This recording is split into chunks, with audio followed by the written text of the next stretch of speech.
छोटा सा बच्चा अपने पिता की उंगली पकड़ करके मेला या नुमाइश में घूमने जाता है, उसे मेले की हर साजो सामान बड़ी खूबसूरत नजर आती है। किसी जगह खेल खिलौनों की दुकानें लगी, कहीं गुड्डे गुड़ियों की दुकानें लगी, कहीं झूलों की दुकानें लगी, कहीं मिठाई और पकवान की दुकानें लगी।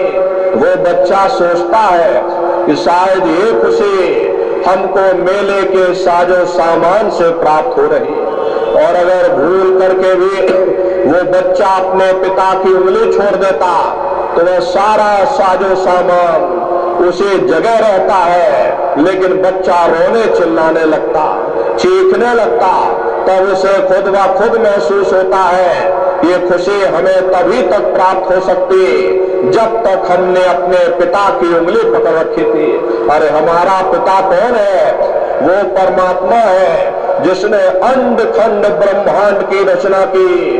अरे जितना अरसा, जितना समय हमारा ध्यान मालिक की भक्ति में लगा रहेगा, हम दुनिया में 2-4 दिन जरूर सुख हासिल कर सकते हैं। और अगर हमारा ध्यान उस मालिक की भक्ति की तरफ से हट जाएगा तो सारी दुनिया हमारे लिए दुख का रूप बनकर खड़ी हो जाएगी। प्रेमी भाई बहनों, यदि महापुरुषों के इन चंद शब्दों को हम लोग याद रखते तो निश्चय ही हम अपने जीवन के लक्ष्य का पता पा जाते, अपनी जीवात्मा को परमात्मा के साथ मिलाते और प्रभु के साथ मिल करके उस आराम और चैन को पा जाते जो इस जड़ दुनिया में, इस जड़ संसार में नहीं मिलता। हम आप इस जड़ संसार में सुख और प्रेम की खोज में रात और दिन भटकते रहते हैं, परंतु वह सच्चा सुख और सच्चा प्रेम हमारे आप के अंदर है, न कि बाहर। ये सूरज चांद सितारे, ये जमीन और ये आसमान जिनको हम आप अपनी जड़ आंखों से देख रहे, यदि अंतर की दृष्टि खोल करके देखें तो ऐसे अनगिनत सूरज चांद सितारों के पास पहुंच जाएं जहां प्रकाश ही प्रकाश, नूर ही नूर झलकता है। परंतु हम दुनिया के जीव सुख के देश को, सुख के स्थान को और अपने मालिक को ही भूल बैठे।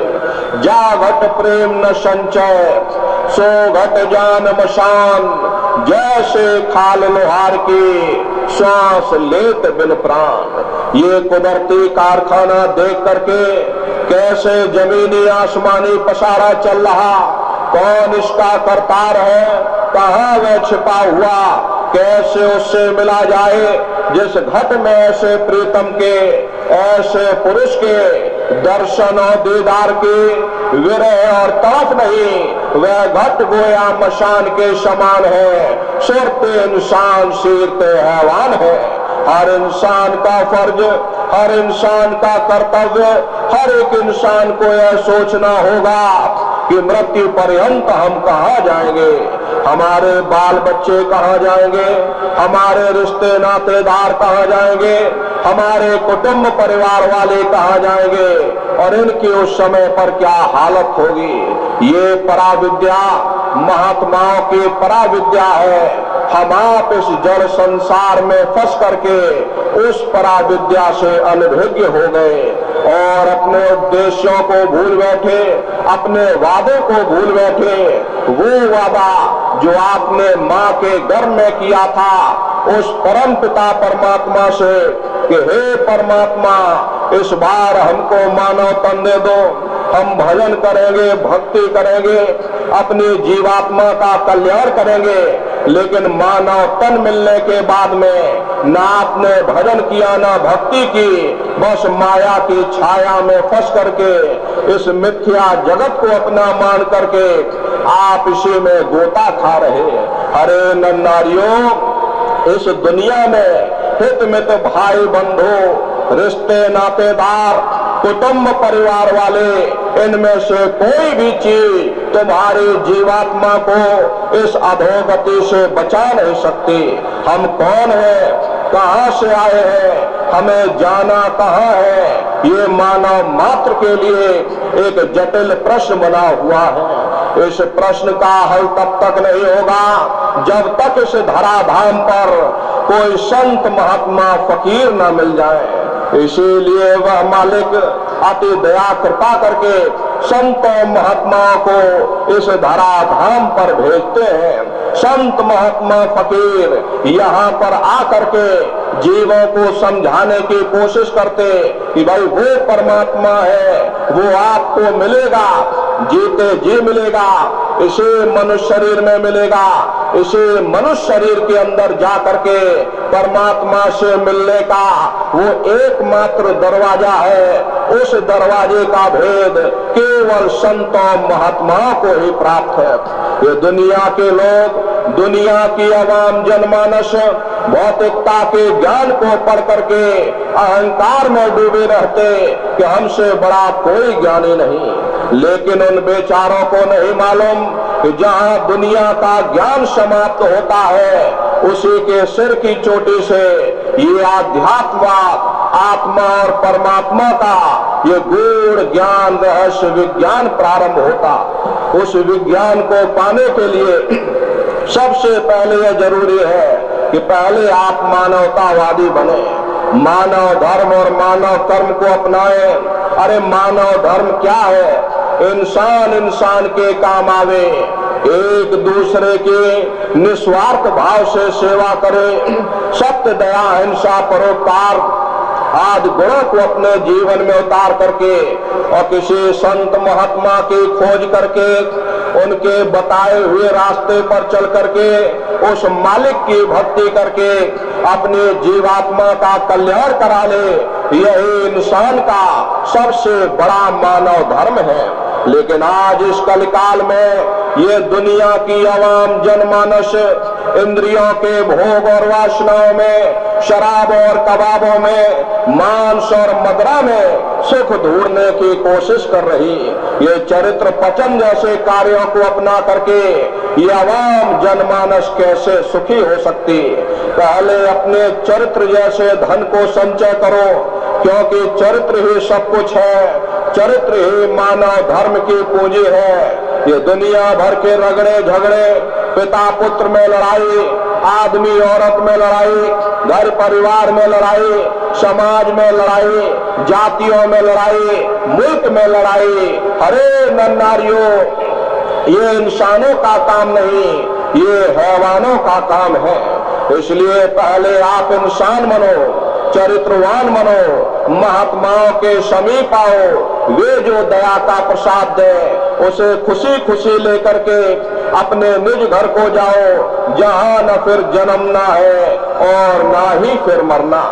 इसीलिए हमारे गुरु महाराज परम संत बाबा जय गुरुदेव जी महाराज ने आवाम जनमानस के बीच में ये आवाज लगाई, क्या इंसानों, तुम अपने दीन ईमान पर वापस आ जाओ और जिस्मानी मंदिर में बैठ करके खुदा की सच्ची इबादत करो, भगवान का सच्चा भजन करो, जिससे तुम्हारी ये जीवात्मा नरकों में जाने से बच जाए। अरे हम माने ना माने, लेकिन संत महात्मा त्रिकालदर्शी होते, वे सब कुछ जानते हैं। अगर हम उनके वचनों को मान जाएंगे तो हम लोग बच जाएंगे, नहीं तो खाई और खंदक में जाकर गिर जाएंगे। इसीलिए अभी वक्त है उस मालिक से सच्ची प्रार्थना करने का, खुदा के सामने अपने गुनाहों की माफी मांगने का। अरे धर्म मजहब के नाम पर लड़ने झगड़ने का नहीं, जात और बिरादरी के नाम पर लड़ने झगड़ने का नहीं। अरे हमने बहुत लड़ लिया, बड़े बड़े झगड़े और फसादों की, बड़े बड़े नुक्ताचीनी की, सिवाय नफरत के हमको क्या मिला? नफरत की ऐसी ज्वाला जली जिसमें घर जल गया, परिवार जल गया, समाज जल गई, जातियां जल गई और सारा देश जल उठा। इसीलिए सारी मानवता बहुत थक गई। हर कोई ऐसी छांव चाहता है जहां उसे ठंडक मिले, शांति और सुकून मिले। ये सब वही मिल सकते हैं जहां शांत के संदेश होते, सुकून के संदेश होते, मानव धर्म और मानव कर्म के संदेश होते। और ये संदेश केवल संत महात्मा फकीर देते, जो समदर्शी होते हैं, जो समस्त जीवों के अंदर उस प्रभु के अंश को देखते।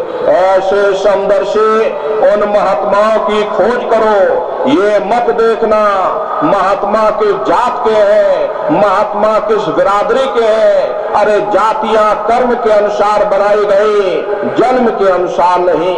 मनुष्य की एक ही जाति है, वो है मानव जाति। इसी मानव जामे में बैठ करके हमें उस मालिक की भक्ति करनी है। अरे नन्नारियों, सुपच जात के भंगी थे, रैदास जी जात के हरजन थे, मीराबाई जात की छत्राणी थी। अगर वे सब उस मालिक को प्राप्त कर सकते हैं तो आप भी उस मालिक को प्राप्त कर सकते। लेकिन बगैर महात्माओं के, बगैर मुर्शिद के कोई भी जीव इस संसार समुद्र से न कोई पार हुआ और न भविष्य में कोई हो सकता। ये समुद्र ऐसा है जिसके ना इस किनारे का पता, न उस किनारे का पता कोई नहीं जान सकता। ये दुनिया कब बनी, कितनी बार प्रलय और महाप्रलय हो गई, लेकिन इतना जरूर मालूम है जिस दिन से दुनिया बनी हम आप यहीं पर भटका खा रहे। अगर इधर से हवा चली, नैया हमारे उधर चली गई, अगर उधर से हवा चली, हमारी नैया डगमगाते हुए इधर चली गई। न जाने कितने युग और कल्प बीत गए, लेकिन हमारी ये नैया आज तक इस भवसागर से किनारे नहीं लगी। इसलिए नन्नारियों, सौभाग्य से वक्त का इतना बड़ा वरदान आपको मिला, ये मानव तन आपको मिल गया। न जाने कितने युग युगांतर तक आप नरकों की यातनाएं भोगते रहे। नरकों की यातनाएं भोगने के बाद इसी जीवात्मा को 84 में डाला गया और 84 में भटकने के बाद में तब जाकर के मानव तन दोबारा प्राप्त होता। अरे कई जन्म भय कीट पतंगा, कई जन्म भय मीन कुरंगा, कई जन्म पंखी सरफोइयो, कई जन्म हैवर वृक जोइयो, मिल जगदीश मिलन की वरिया और चिरंकार्य देश सजरिया। करोड़ों करोड़ युगों से हम आप कभी कीड़े पतंगों की योनि में, कभी पेड़ पौधों की योनि में, तो कभी पशु और पंछियों की योनि में भटका खा रहे। बड़े सौभाग्य से हमको ये मानव तन प्राप्त हुआ, ये मनुष्य शरीर प्राप्त हुआ। अब की बार मौका मिल गया, समय रहते हुए अपनी जीवात्मा के कल्याण के लिए थोड़ा बहुत विचार करिएगा, वरना अगर ये समय निकल गया दोबारा ये मानव तन आपको नहीं मिलने वाला। बड़े बड़े देवी देवता भी इस मानव तन को पाने के लिए तरसते हैं, क्योंकि 84 लाख योनियों से नरकों से निकलने का, मुक्ति प्राप्त करने का केवल एक ही उपाय है, वो केवल मनुष्य का शरीर है। इसे मनुष्य रूपी मंदिर में बैठ करके हम मालिक की भक्ति कर सकते। इसीलिए संतों महात्माओं ने इस पंच भौतिक शरीर को सच्चा हरि मंदिर कहकर याद किया कि हरि मंदिर शरीर है और ज्ञान रतन प्रकट होए। ये सच्चा हरि मंदिर है। परमात्मा जब भी मिलेगा इसी हरि मंदिर के अंदर मिलेगा। इसी पंच भौतिक शरीर को ईसा मसीह साहब ने टेम्पल ऑफ लिविंग गॉड यानी जिंदा खुदा का मंदिर कहकर याद किया। इसी पंच भौतिक शरीर को मुसलमान फकीरों ने कुदरती काबा कहकर याद किया। ये असली कुदरती काबा है। अरे खुदा का दीदार जब भी होगा इस कुदरती काबे के अंदर जाकर होगा। उन फकीरों ने लिखा है कि भाई कुदरती काबे की तू महराम में सुन गौर से, आ रही धुर से सदा तेरे बुलाने के लिए। यानी शरीर के अंदर जाकर के अपने फैले हुए ख्याल को समेट करके यहाँ पर एकाग्र करो। जहाँ ये जीवात्मा बैठी हुई यही कुदरती काबे का मेहराब है। यहीं पर अपने ख्याल को समेट करके उस शब्द के साथ जोड़ दो जो मालिक के घर से, खुदा की दरगाह से जो आवाज आ रही, अपनी रूह को उस आवाज के साथ जोड़ दो। प्रेमी भाई बहनों, यही महात्माओं ने वर्णन किया कि भाई अपनी जीवात्मा को शब्द के साथ जोड़ दो। इस हरि मंदिर में बैठ करके उस मालिक की सच्ची भक्ति करो। यही कबीर साहब ने फरमाया कि जो तिलमा ही तेल है, जो चकमक में आग, और तेरा साई तुझ में, और जाग सके तो जाग। जिस तरह तिल में तेल होता, पत्थर में अग्नि होती, ठीक उसी तरह से वो मालिक हर एक के घट घट में, हर एक के वजूद के अंदर बैठा हुआ। यही आपके धर्म पुस्तकों में भी लिखा है, तेरे मोकू का धोरे रे बंदे, मैं तो तेरे पास में, ना तीरथ में ना मूरत में, मैं तो हो विश्वास में। ना मैं तीरथ में मिलूंगा, ना मैं मूरत में मिलूंगा, ना प्रेमी भाई बहनों अन्य किसी जगह पर मिलूंगा। मैं जब भी मिलूंगा तो मैं तुम्हारे अंदर मिलूंगा। इसलिए अपने वजूद के अंदर जाकर के सूरत शब्द नाम की कमाई करो। चारों तरफ से अपने ख्याल ध्यान को समेट करके शब्द के साथ जोड़ने की कोशिश करो। हरे नर नारियों, जो पानी 100 सुराखों से बहेगा वो कभी खेत नहीं सींच सकता। अगर हम अपने ख्याल ध्यान को चारों तरफ से फैलने देंगे, हम कभी कुछ भी प्राप्त नहीं कर सकते। इसलिए प्रेमी भाई बहनों, और काम सब दे बढ़ाई, शब्द गुरु की करो कमाई। सभी कामों को छोड़ करके केवल एक काम करो, सूरत शब्द नाम की कमाई करो। यही कलयुग में जीवन का आधार है, मुक्ति प्राप्त करने का एक आधार है सूरत शब्द नाम की कमाई। साधन 3 सारे वरने, और साधन सब थोथे मान। इस कलयुग में उस मालिक को प्राप्त करने के लिए संतों महात्माओं ने केवल 3 ही साधन बताए। पहला है सुमरन, दूसरा है ध्यान, और तीसरा है भजन। सुमरन के प्रेमी भाई बहनों, सुमरन कहते उस मालिक को याद करना, ध्यान कहते हैं दृष्टि को एकाग्र करना, और भजन कहते कान में उंगली डाल करके उस शब्द को सुनना, नाम को सुनना जो मालिक के घर से आवाज आ रही है। तो कैसे आप लोग सुमरन करोगे, कैसे आप लोग ध्यान करोगे, और कैसे आप लोग भजन करोगे, अच्छी तरह से बैठ करके समझ लीजिएगा, और घर पर जा करके आप सभी लोग करिएगा। तो सबसे पहले सुमरन कैसे किया जाएगा? सुमरन करने के लिए एक माला आप लोग ले लीजिएगा। तो देखो प्रेमी भाई बहनों, ये 108 दाने की माला है।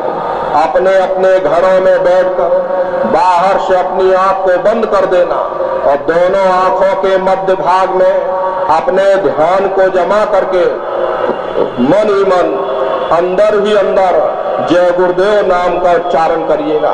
हर दाने पर जय गुरुदेव नाम का उच्चारण, हर दाने पर जय गुरुदेव नाम, हर दाने पर जय गुरुदेव नाम बोले 108 बार करिएगा।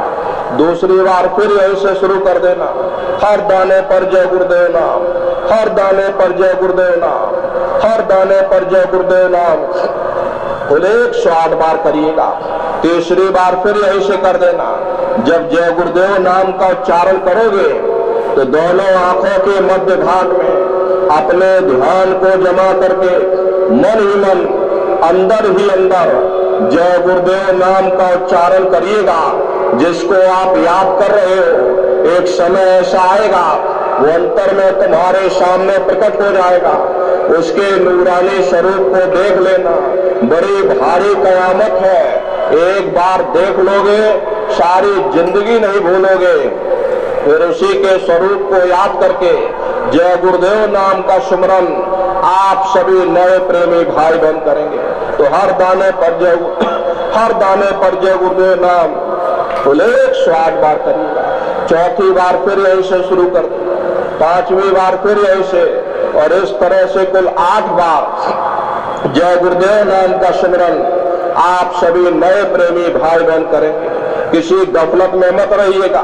ये जय गुरुदेव नाम किसी साधारण इंसान का नाम नहीं है, ये स्वयं अनामी महाप्रभु का नाम है। हमारे गुरु महाराज इस कलयुग में जय गुरुदेव नाम का जहाज लगा कर गए। अगर जहाज पर सारी दुनिया बैठेगी, ये जहाज सारी दुनिया को पार करेगा। अरे अभी क्या देखते हो, वो समय आगे आ रहा। जय गुरुदेव नाम से आगे चल करके न जाने कितनी रूहें ये खेपों की खेपे पार होंगी। ये नए जीवों के लिए ये रास्ता और सरल किया गया प्रेमी भाई बहनों। वरना बहुत से पुराने प्रेमी अगर उनसे पूछा जाए कि जरा नाम रूप स्थान गाजे बाजे बता दो, वो तक भूल जाते। अब इतने पुराने हो करके आप लोगों को आज तक याद नहीं हुआ, बड़ा भारी दोष लगता है। इसलिए नए जीवों के लिए ये रास्ता और सरल किया गया। अब आप जय गुरुदेव नाम का सुमरन करिएगा, इसी नाम से नए जीवों का कल्याण होगा। एक साधे सब सदे और सब साधे सब जाए। जो दो नाव पर पैर रखते वो बीच मझधार में गोता खाते। इसलिए अपने गुरु की उंगली पकड़ लो। गुरु तुम्हारा सच्चा रहबर, गुरु तुम्हारा सच्चा साथी है। जब मौत आएगी न रिश्ते नातेदार काम आएंगे, न कुटुंब परिवार वाले काम आएंगे। उस समय कोई मदद करेगा तो वह केवल तुम्हारा गुरु है। इसलिए प्रेमी भाई बहनों, आप सभी जितने नए लोग हैं, आप लोग जय गुरुदेव नाम का सुमरन करिएगा।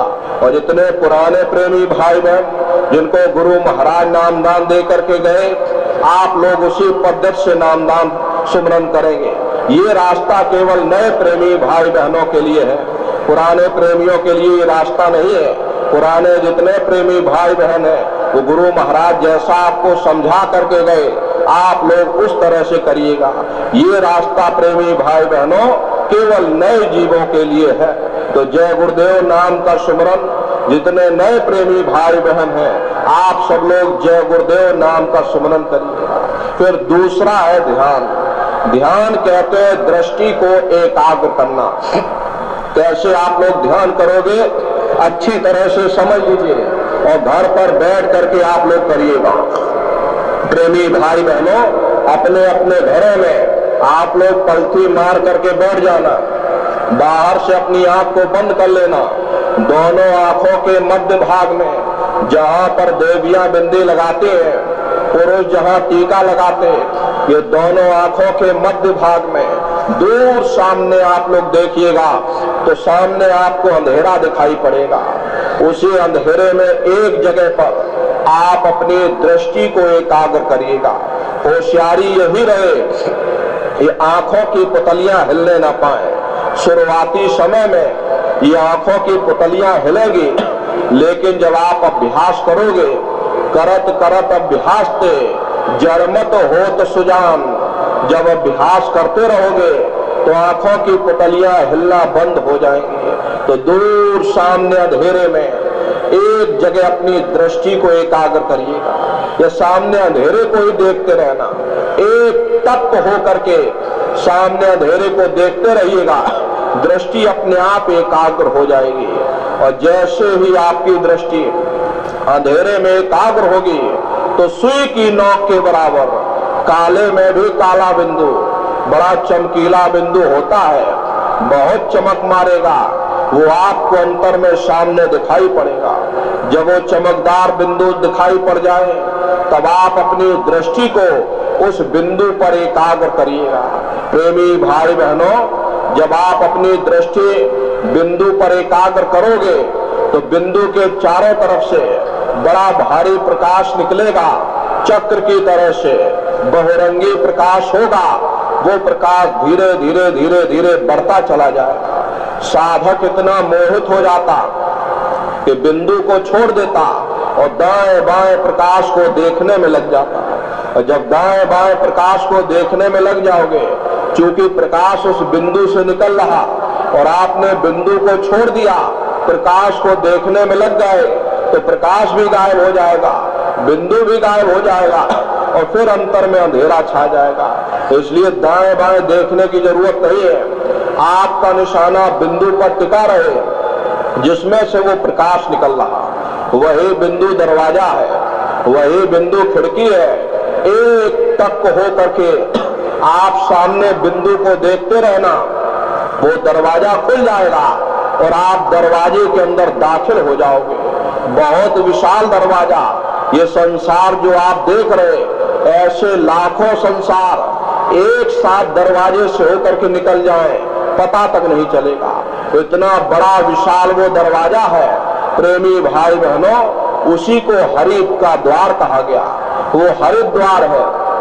आप उसके अंदर दाखिल हो जाओगे, बहुत बड़ा मैदान आपको दिखाई पड़ेगा। उसी मैदान में आप खड़े हो जाओगे तो सबसे पहले आपको अपने सतगुरु के स्वरूप का दर्शन होगा। वो आपकी उंगली को पकड़ करके आगे का सफर तय करेंगे। लेकिन प्रेमी भाई बहनों, सतगुरु के स्वरूप का दर्शन जब होगा जब आप जय गुरुदेव नाम का सुमरन करोगे। अगर आपने सुमरन न किया, उनको आपने याद न किया, तो भला वो आपको दर्शन क्यों देंगे? और जब आपको दर्शन नहीं होगा तो आप आगे का सफर तय नहीं कर पाओगे। इसीलिए जय गुरुदेव नाम का सुमरन कराया जाता। जब आप जय गुरुदेव नाम का सुमरन करोगे और फिर जब आप ध्यान पर बैठोगे और जब दरवाजे के अंदर दाखिल हो जाओगे तो सबसे पहले उन्हीं के स्वरूप का आपको दर्शन होगा। वो आपकी उंगली को पकड़ करके आगे का सफर तय करेंगे। तो ये है ध्यान करने का तरीका।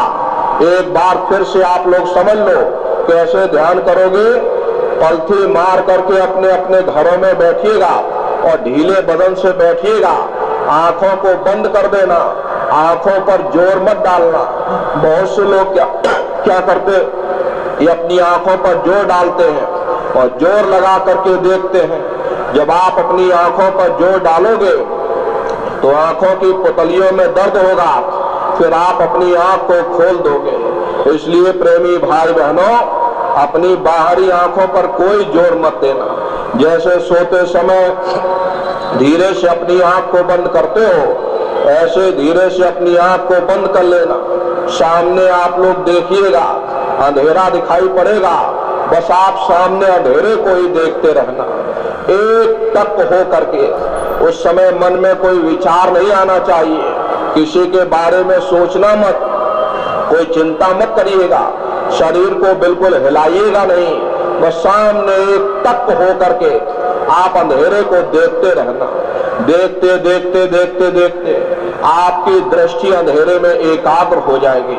और जैसे ही आपकी दृष्टि अंधेरे में एकाग्र हुई, सुई की नोक के बराबर काले में भी काला बिंदु, वो चमकीला बिंदु सामने दिखाई पड़ने लग जाएगा।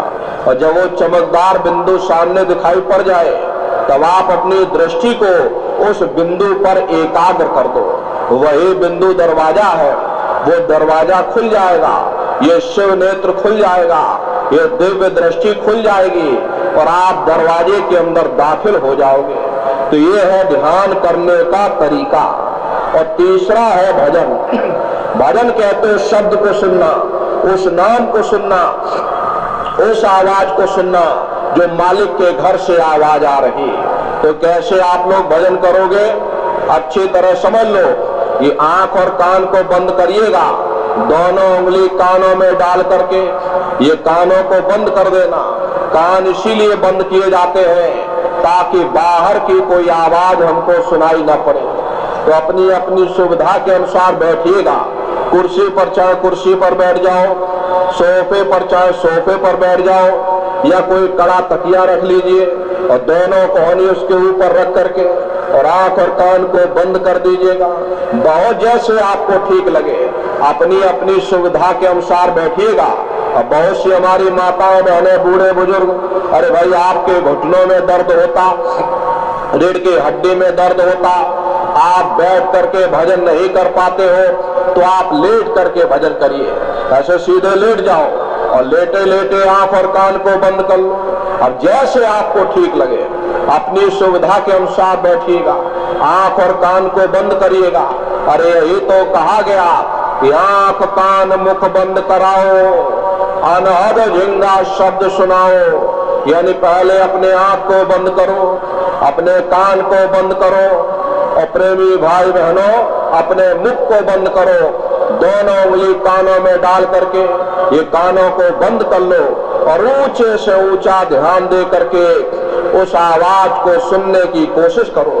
प्रेमी भाई बहनों, जब आप अपने कानों को बंद करोगे, ऊंचा ध्यान दे करके सुनोगे, आपको अनुभव होगा कि कहीं सीटी जैसी आवाज हमारे कानों में गूंज रही है। हर एक को सुनाई पड़ेगी। इस तरह से सीटी जैसी आवाज करना आपको कुछ नहीं, लेटे हो चाहे बैठे हो, आप सिर्फ उस आवाज को सुनते रहिएगा, सुनते सुनते उसी में लीन हो जाओ। जब आप उसमें लीन हो जाओगे तो कुछ समय बाद में आपको फिर अनुभव होगा कि कहीं बड़ी दूर से एक महीन आवाज, घंटे और शंख की आवाज हमारे कानों में गूंज रही है। जैसे मंदिरों में घंटियां बजती है, टन टन टन टन टन, ऐसे ही प्रेमी भाई बहनों वो घंटे और शंख की आवाज सुनाई पड़ेगी। उसी घंटे शंख की आवाज को महात्माओं ने शब्द कहा, उसी घंटे शंख की आवाज को महात्माओं ने नाम कहा। खरे प्रेमी भाई बहनों, आपके धर्म पुस्तकों में लिखा है कि पोथी पढ़ जग मुआ, पंडित भयानक हुए, और 2.5 अक्षर प्रेम का पढ़े सो पंडित होए। दुनिया वाले समझते हैं कि 2.5 अक्षर का मतलब प्रेम है। अरे प्रेम में तो मात्रा लगी हुई। यहाँ पर जिस 2.5 अक्षर का वर्णन महात्माओं ने किया है वो है शब्द शा, आदा, बा और दा। उसी शब्द को महात्माओं ने नाम कहा। कलयुग केवल नाम ये धारा, सुमेर सुमेर नर उतर ही पारा। कलयुग में केवल नाम का आधार है, और वो नाम तुम्हारे अंदर रात और दिन धुनकारे दे रहा। उसी घंटे शंख की आवाज को मुसलमान फकीरों ने कलमा कहा। उसी घंटे शंख की आवाज को ईसा मसीह साहब ने वर्ड या लागस कहा। उसी घंटे शंख की आवाज को गुरु नानक साहब ने धुर की वाणी, सच्ची वाणी, अनहद वाणी कहा। उसी घंटे शंख की आवाज को चीन में जो महात्मा हुए उन्होंने इसको ताओ कहकर के याद किया। प्रेमी भाई बहनों, वो घंटे और शंख की आवाज तुम्हारे अंदर गूंज रही है। आप उस आवाज को सुनोगे। जब घंटे शंख की आवाज सुनाई पड़ने लग जाए तब आप सीटी की आवाज को छोड़ देना और घंटे शंख की आवाज को पकड़ लेना। जब घंटे शंख की आवाज को पकड़ लोगे तो सीटी की आवाज धीरे धीरे बंद हो जाएगी और घंटे शंख की आवाज बढ़ने लगेगी। बढ़ते बढ़ते इस कदर बढ़ेगी कि आपके रोम रोम में घंटे और शंख की आवाज गूंजने लगेगी। बड़ी घनघोर आवाज होती, बड़ी मधुर वो आवाज होती। हरे नन्नारियों, ये संगीत तो कुछ नहीं है। जब आप उस रूहानी संगीत को सुनोगे इतना भारी आनंद आपके ऊपर छा जाएगा, इतनी खुशी आपको होगी, इतना आप उस आवाज में खो जाओगे कि आप धीरे धीरे सारी दुनिया को भूल जाओगे। यहाँ तक कि आपके शरीर के लाखों टुकड़े कर दिए जाएं, फिर भी आपको पता तक नहीं चलेगा। इतना आप उस आवाज में खो जाओगे, क्योंकि उस आवाज में कशिश है। वो शब्द चुंबक है, वो आपको अपनी ओर खींचेगा, और जब खिंचाव होगा तो जीवात्मा का फैला हुआ प्रकाश ये 9 द्वारों से सिमटने लगेगा। अब ये 9 द्वार कौन कौन से हैं? देखो प्रेमी भाई बहनों, 2 आंख, 2 कान, 2 नाक के सुराख, 1 मुंह और 2 मलमूत्र का रास्ता, ये शरीर के 9 दरवाजे हैं। सबसे पहला दरवाजा गुदा चक्र आता है। गुदा चक्र में गणेश जी वास करते हैं। गणेश जी यहाँ के मालिक हैं। ये 4 दल का कवल है। यहाँ पर पृथ्वी तत्व पाया जाता, उसके ऊपर इंद्रिय चक्र आता। इंद्रिय चक्र में ब्रह्मा जी वास करते।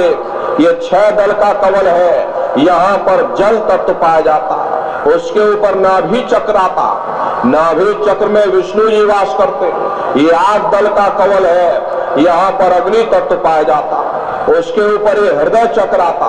हृदय चक्र में शिव जी वास करते। ये 12 दल का कवल, यहाँ पर वायु तत्व पाया जाता।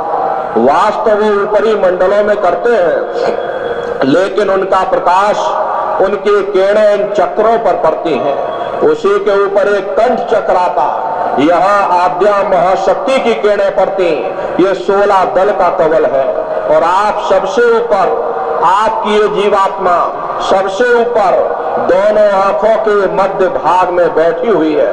यहीं पर बैठ करके जीवात्मा अपने प्रकाश को इन चक्रों में फैलाती है, जिससे आपका ये शरीर चलता है आपके हाथ और पांव चलते हैं। जब आप भजन करोगे, शब्द को सुनोगे, घंटे शंख की आवाज को सुनोगे, उस आवाज में कशिश है, वो शब्द चुंबक है, वो आपको अपनी ओर खींचेगी।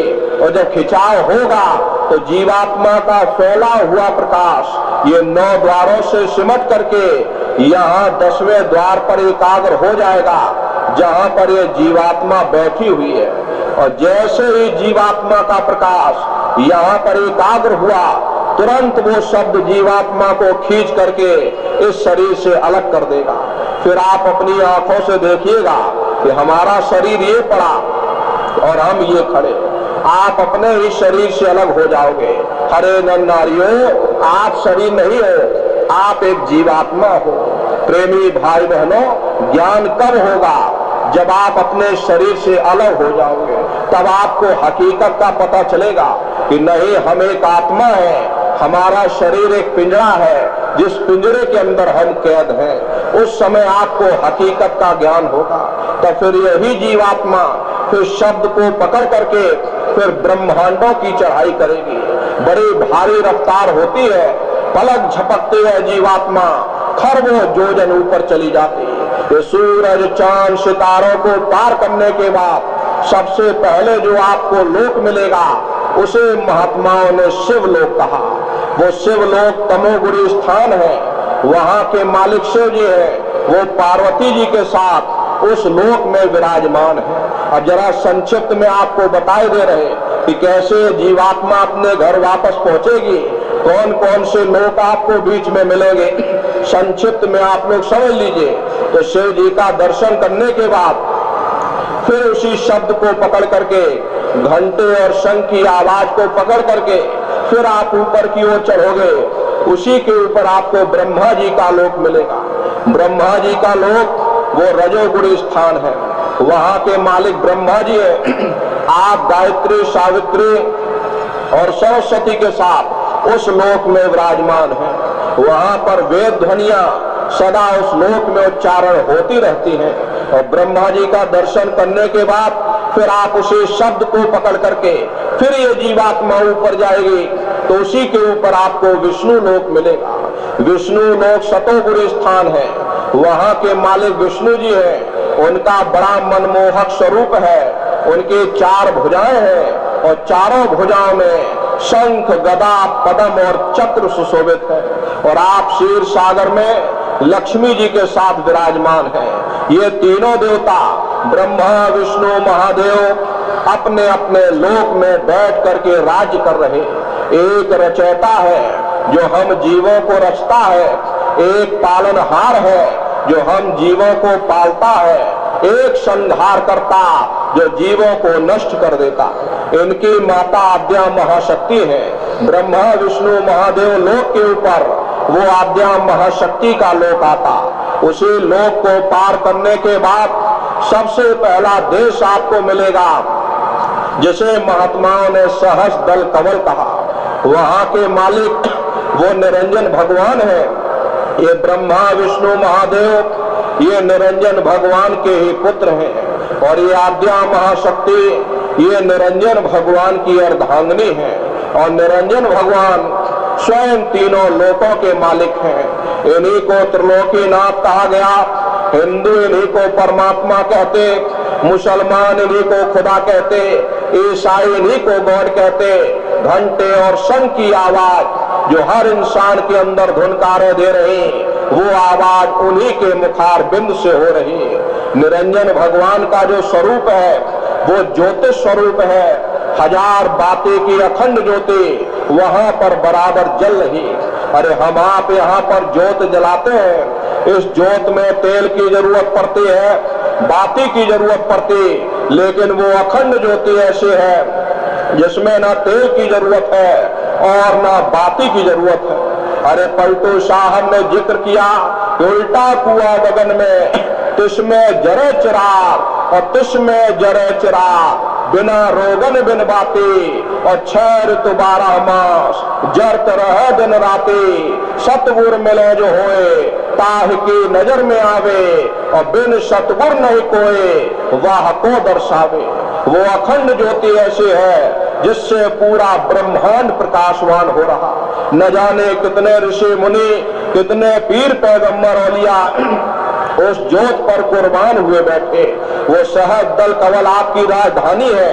जितनी भी अवतारी शक्तियां आई, राम आए, राम को वहीं से नीचे उतारा गया।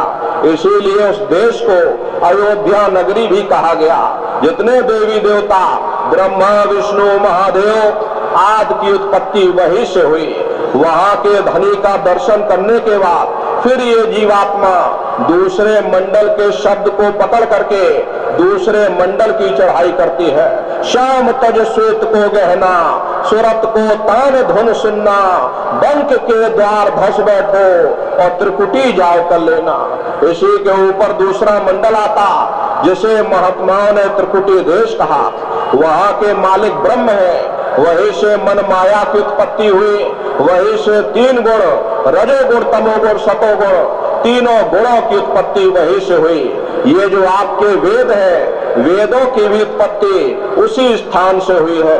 अरे महात्मा कहते हैं वह त्रिकुटी महल में विद्या सारा, घनहर गरजे बजे नगारा, लाल वरण सूरज उजियारा। वहां पर दो धुने, बादलों की गर्जन और मृदंग, दो धुने उस लोक में बराबर गूंजती रहती। ओम का जाप बराबर वहां होता रहता। और ब्रह्म का जो स्वरूप है वो सुबह के लाल सूर्य के समान है। ये सूरज कुछ नहीं, ऐसे लाखों लाख सूर्य इकट्ठे करोगे तो वहां का एक सूर्य बनता है। अरे ब्रह्म का जो स्वरूप है वो सुबह के लाल सूर्य के समान, इसीलिए वहां का पूरा ब्रह्मांड ही लाल है। जहां तक आपकी निगाह जाएगी ब्रह्म देश में चारों तरफ आपको लाल ही लाल नजर आएगा। अरे मीराबाई जब साधना करके वहां पहुंची तभी मीराबाई ने लिख दिया, लाली मेरे लाल की जित देखूं त लाल, और लाली देखन में गई मैं भी हो गई लाल। वो पूरा ब्रह्मांड ही लाल है। जितने साधक वहां पहुंच जाते उन सभी को योगेश्वर कहा जाता। जैसे व्यास जी हुए, वशिष्ठ जी हुए, वाल्मीकि जी हुए, इन सब की पहुंच यही तक सीमित थी। प्रेमी भाई बहनों, योगेश्वर भगवान श्री कृष्ण भी इसी देश में वास करते हैं। ये जो ब्रह्म देश है ये श्री कृष्ण भगवान का ही देश है। वहां के धनी का दर्शन करने के बाद फिर ये जीवात्मा तीसरे मंडल की चढ़ाई करती है। आगे पहुंची सुन झंकार, रवंकार ध्वनि सुनी पुकार, आगे श्वेत शून्य है भाई और मान सरोवर पैठ नहाई। इसी के ऊपर तीसरा मंडल आता जिसे महात्माओं ने शून्य देश कहा। प्रेमी भाई बहनों, उसी को रारंग देश भी कहा जाता, उसी को अक्षर और नेति भी कहा जाता। वहां के जो मालिक है वो रारंग पुरुष है, यानी पार ब्रह्म पुरुष है। वहां किंगरी और सारंगी दो धुने उस लोक में बराबर गूंजती रहती। और पार ब्रह्म पुरुष का जो स्वरूप है पूर्णमासी के चंद्रमा के समान बड़ा ही मनमोहक स्वरूप है। इसी स्थान पर प्रेमी भाई बहनों एक बहुत बड़ा अमृत का सरोवर है जिसे महात्माओं ने मान सरोवर कहा। वो मान सरोवर इतना गहरा, इतना लंबा चौड़ा, आज तक उसकी कोई था नहीं लगा पाया।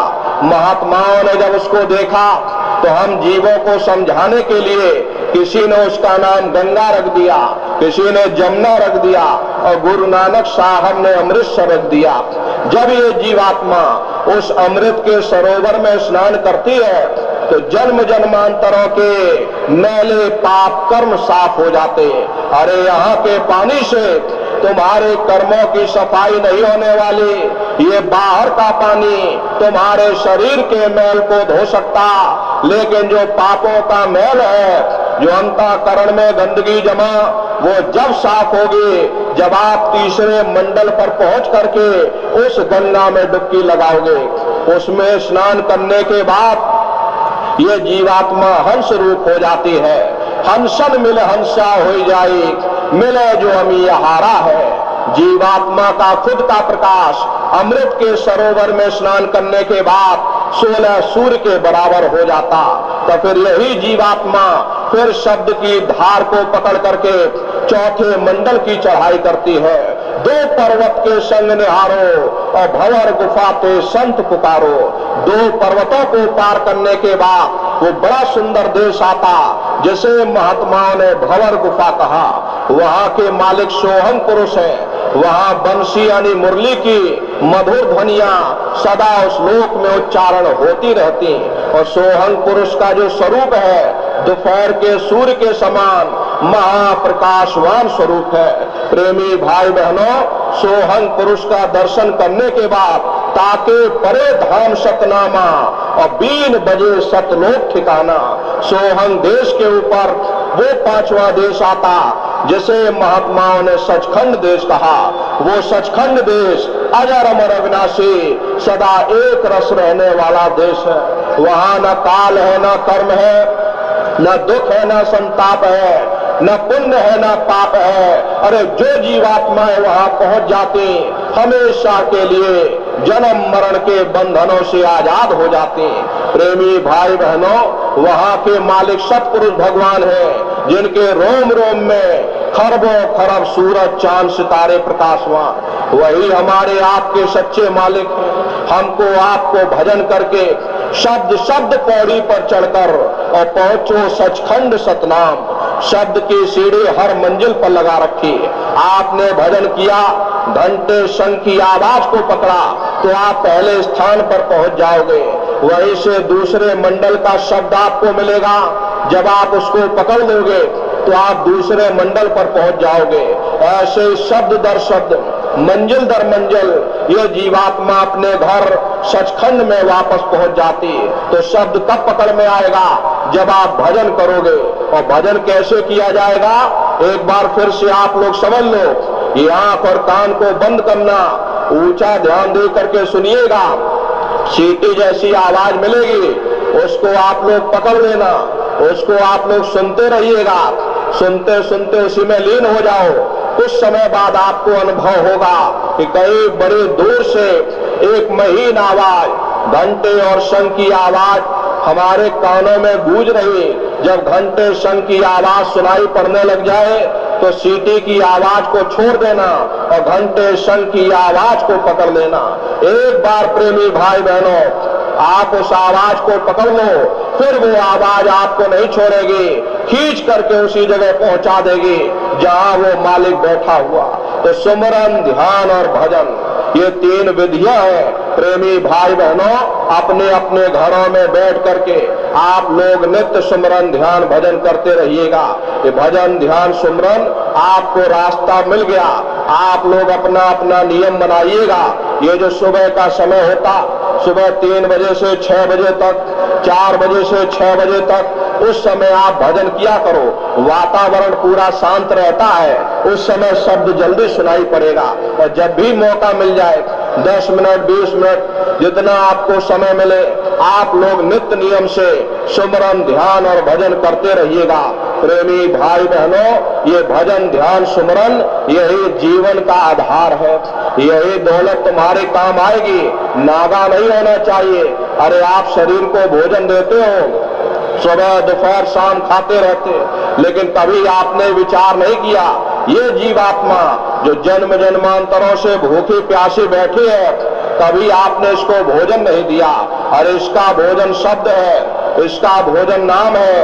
अपना ये नियम बना लीजिए कि पहले अपने जीवात्मा को भोजन देंगे, फिर अपने शरीर को भोजन देंगे। अगर ये नियम आपका बन गया, आपका लोक भी बन जाएगा, परलोक भी बन जाएगा। अरे घर बार छोड़ने की जरूरत नहीं है, बाल बच्चों को छोड़ने की जरूरत नहीं है, समाज छोड़ने की जरूरत नहीं है, जात बिरादरी बदलने की जरूरत नहीं है, साधु सन्यासी बाबा बनने की जरूरत नहीं है। अपने अपने घर परिवार में रहिए, मेहनत ईमानदारी से काम करिएगा और 24 घंटे में घंटा 2 घंटा अपनी जीवात्मा के कल्याण के लिए सुरत शब्द नाम की कमाई यानी सुमरन, ध्यान, भजन करिएगा। अरे यही जीवन की सच्ची दौलत है। यही दौलत तुम्हारे काम आएगी। बाकी सब रगड़ा झगड़ा ये सब आपका यही पड़ा रह जाएगा। बड़े बड़े राजे महाराजे आए, सारी जिंदगी किला बनाते बनाते गुजार दिया।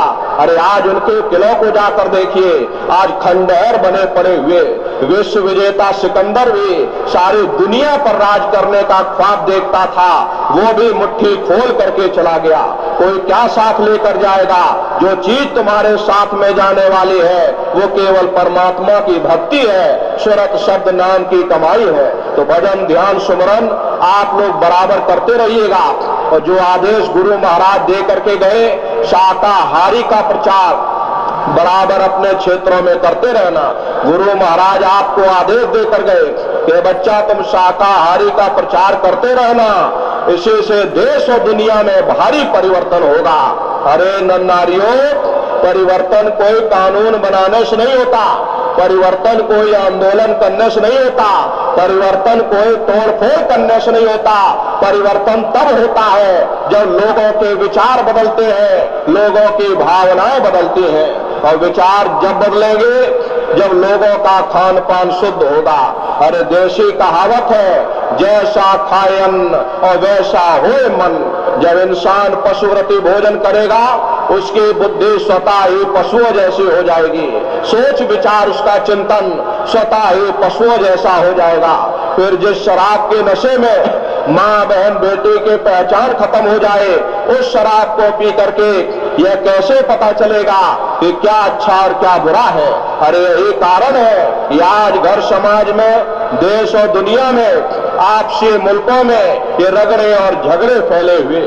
अगर सभी मानव जात के लोग, सभी कौम कौमियत, सभी मजहब वाले लोग हमारे गुरु महाराज परम संत बाबा जय गुरुदेव जी महाराज के उन वचनों पर अमल करें और सभी लोग शाकाहारी हो जाएं, तो देश और दुनिया में अमन चैन आ जाएगा, घर परिवार में सुख शांति आ जाएगी। इसलिए नन्नारियों, आप सभी लोग शाकाहारी रहिएगा।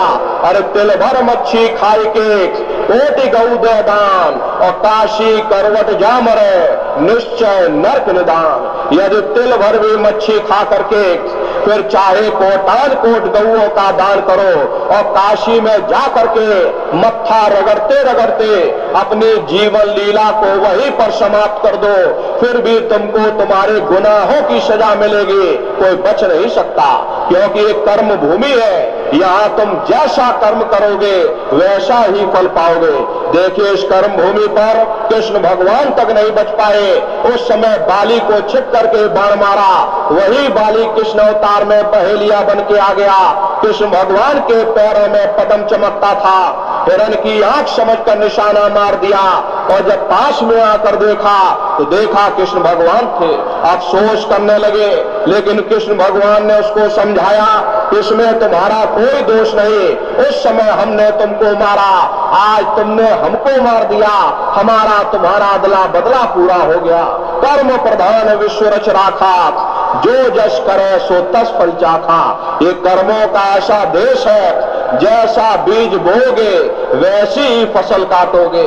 यदि हम अपनी जिह्वा के लिए बेजुबान जानवरों की गर्दन पर छुरियां चलाएंगे, एक समय हमारा भी आएगा, हमारी भी गर्दन पर छुरियां अवश्य ही चलेगी। इसलिए नन्नारियों, आप सभी लोग शाकाहारी रहिएगा।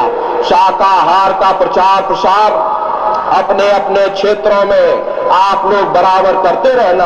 अरे गुरु महाराज ने अपना पूरा जीवन धर्म के प्रचार प्रसार में अपना पूरा जीवन समर्पित कर दिया। अरे प्रेमी भाई बहनों, अब हमारा आपका फर्ज और कर्तव्य बनता, गुरु महाराज के संदेशों को हम गांव गांव घर घर तक पहुंचा दें। इसके लिए आप प्रेमी भाई बहनों को आदेश दिया गया कि सभी सत्संगी प्रेमी भाई बहन एक एक गांव को गोद ले लें। गांव को गोद ले लोगे प्रेमी भाई बहनों, आप लोग एक एक गांव को गोद ले लीजिएगा। एक एक गांव में टोलियां बना करके, अरे आप लोग करिए, किसी के झंडे के नीचे नहीं आना।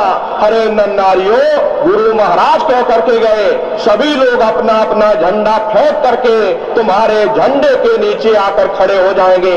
लेकिन प्रेमी भाई बहनों, आपको अपना झंडा बुलंद करना होगा, आपको गांव गांव में संगठन मजबूत करना होगा। एक समय भविष्य में ऐसा आएगा, ये जय गुरुदेव संगठन दुनिया का सबसे बड़ा संगठन बन करके निकलेगा।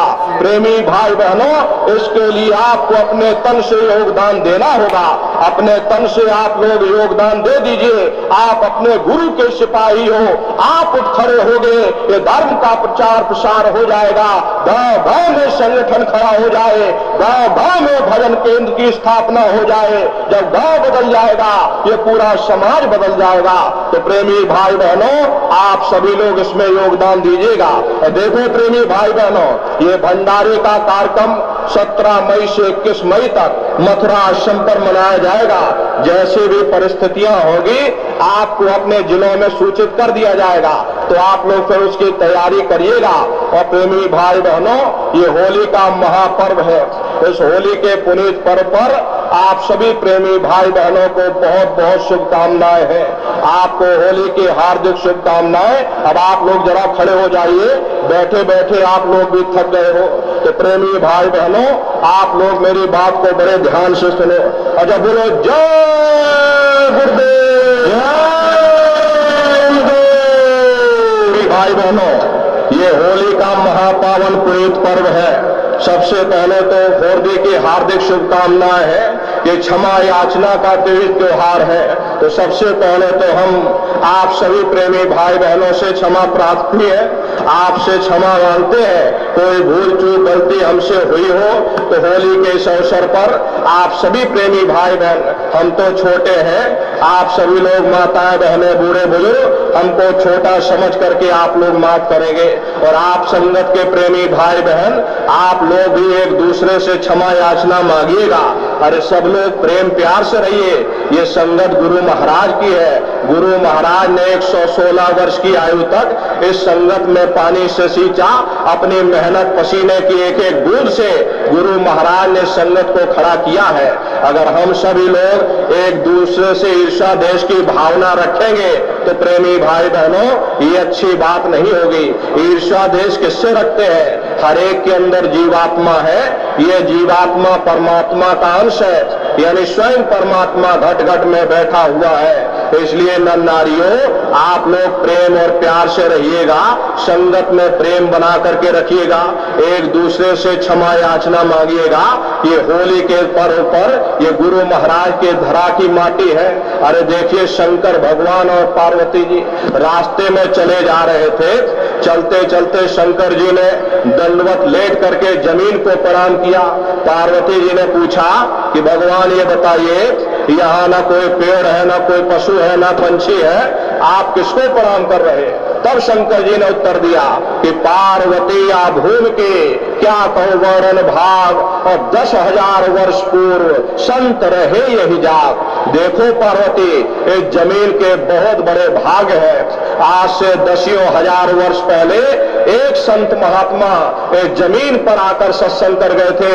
ये जमीन बहुत पवित्र है, मैं जमीन को प्रणाम कर रहा हूं। आज हमारे गुरु महाराज इस धरा भूमि पर अपने चरणों से यहाँ के कण कण को पवित्र किया है। ये माटी हम लोगों के लिए ये अमूलक धरोहर है। इस माटी को आप लोग लगाइएगा। इस माटी को उठा करके एक दूसरे को होली के अवसर पर तिलक करना। आप लोग एक दूसरे से गले मिल करके क्षमा याचना मांगिएगा। ये होली का महापर्व है। प्रेमी भाई बहनों, ये क्षमा याचना का त्योहार है। ये पावन माटी को लेकर के एक दूसरे को तिलक करके आप संगत के समस्त प्रेमी भाई बहन एक दूसरे से क्षमा मांग करके और गुरु महाराज से अरदास और प्रार्थना करके जाइएगा कि हे प्रेम प्रेम मालिक, हे गुरु महाराज, हम प्रेमी भाई बहनों को प्रेम का पाठ पढ़ा देना। हम प्रेमी भाई बहनों के अंदर से ईर्ष्या देश की भावना को निकाल देना।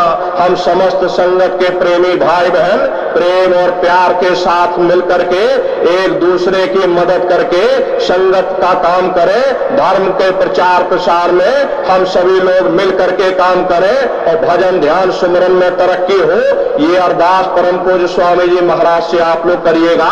हम भी गुरु महाराज के श्री चरणों में यही अरदास और कामना करेंगे कि हे मालिक, हम प्रेमी भाई बहनों को अपनी पनाह में अपने चरणों में लगाए रखना।